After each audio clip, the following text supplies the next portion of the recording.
V Google Play nebo App Store vyhledejte aplikaci mZdraví. Stáhněte si ji a otevřete. Dole zvolte možnost registrovat a pro vytvoření účtu zadejte své telefonní číslo, heslo a vyplňte e-mail. Potvrďte, že souhlasíte s podmínkami užívání aplikace a zásadami ochrany osobních údajů a klikněte na Vytvořit účet.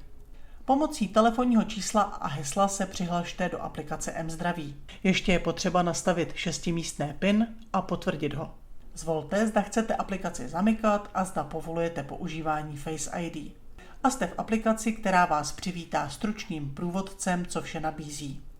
Přes úvodních 6 stran pokračujte až k aktuálnímu přehledu, kde si přes tlačítko Připojit vyberete a připojíte nemocnici Strakonice.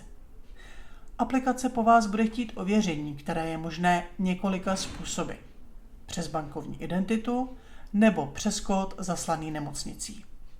Pojďme se podívat na bankovní identitu. Vyberete svou banku, přihlásíte se, provedete potvrzení údajů a vrátíte se do aplikace. V aplikaci dokončíte a obnovíte připojení a máte hotovo. Druhá možnost je registrace přes kód, který vám zašle lékař. Když se v instalaci aplikace dostanete do této fáze, otevřete si SMS zprávu se zaslaným kódem. Ve zprávě klikněte na odkaz. Tím se vrátíte do aplikace, kde už bude registrační kód vyplněn a vy do vyznačených políček zadáte poslední 3 čísla ze svého rodného čísla.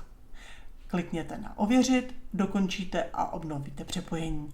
A opět máte hotovo. Nyní je vaše aplikace plně funkční.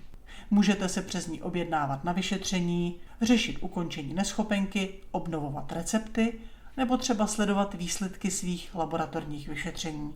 A má i řadu dalších funkcí, které urychlí a usnadní komunikaci s nemocnicí.